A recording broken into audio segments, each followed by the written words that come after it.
पेगामी Sindh news में बलीकार खबर शामिल कंदा दीपक कुमार ज़ुल्फ़िकार अली बलोच रिपोर्ट मौजूद। यूनियन काउंसिल आबड़ी में बलदियाती इलेक्शन के हवाले से पाकिस्तान पीपल्स पार्टी के नामज़द उम्मीदवार डिस्ट्रिक्ट काउंसिल मेंबर लाला गुलाम मोहम्मद सुरान, चेयरमैन एडवोकेट कामरान अमन गोर, वाइस चेयरमैन हाजी सिकंदर अली सांगा और जनरल काउंसिलर में अली अकबर मुगेरी, हाजी अरबाब अली मुगेरी, दीन मोहम्मद मेतलो और मोहरम अली मेतलो की अगवानी में मुख्तलिफ़ गोटन में कार्नर गॾिजाणी कोटाई वई।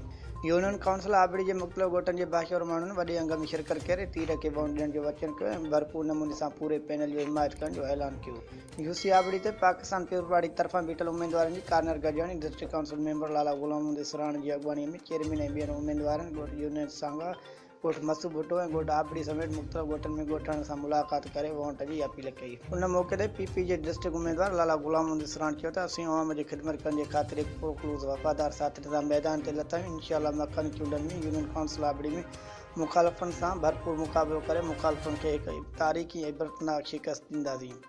वधीक ख़बरुनि ऐं न्यूज़ अपडेट लाइ विज़िट कंदा पेगामी सिंध न्यूज़।